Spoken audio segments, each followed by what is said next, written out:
बिस्मिल्लाहिर्रहमानिर्रहीम। अस्सलाम वालेकुम। हर बार हमारे साथ ही ऐसा क्यों होता है? पाकिस्तान और साउथ अफ्रीका के माबेन पहले टेस्ट मैच के दूसरे दिन का खेल अख्ताम पजीर हो गया है। पाकिस्तान ने पहली इनिंग्स में 211 रन बनाए थे, जबकि दूसरी इनिंग्स में 88 रन बनाए उनके 3 खिलाड़ी आउट है। साउथ अफ्रीका की बात करें तो साउथ अफ्रीका की टीम पहली इनिंग्स में 301 रन बनाकर आउट हो गई। खुरम शहजाद ने 3 खिलाड़ियों को आउट किया, नसीम शाह ने भी 3 खिलाड़ियों को आउट किया, आमिर जमाल ने 2, जबकि मोहम्मद अब्बास और साइम अयूब ने एक खिलाड़ी को आउट किया।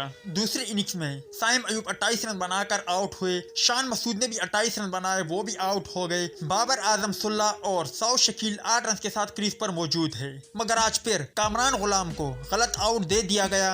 आपको तस्वीर स्क्रीन पर नजर आ रही है। सोशल मीडिया सारिफीन साबिक क्रिकेटर और एंकर ने एम्पायर को आड़े हाथों लिया और कह रहे हैं कि ये किस तरह आउट है। कामरान गुलाम के साथ धोखा हुआ। आपको तस्वीर नजर आ रही है, आप इससे अंदाजा लगा सकते हो आया कामरान गुलाम आउट है या नहीं। दोस्तों, पाकिस्तान का ट्रायल अब 2 रन का बाकी रह गया है। 2 रन बनाने के बाद Pakistan cricket team south Africa को टारगेट देगा।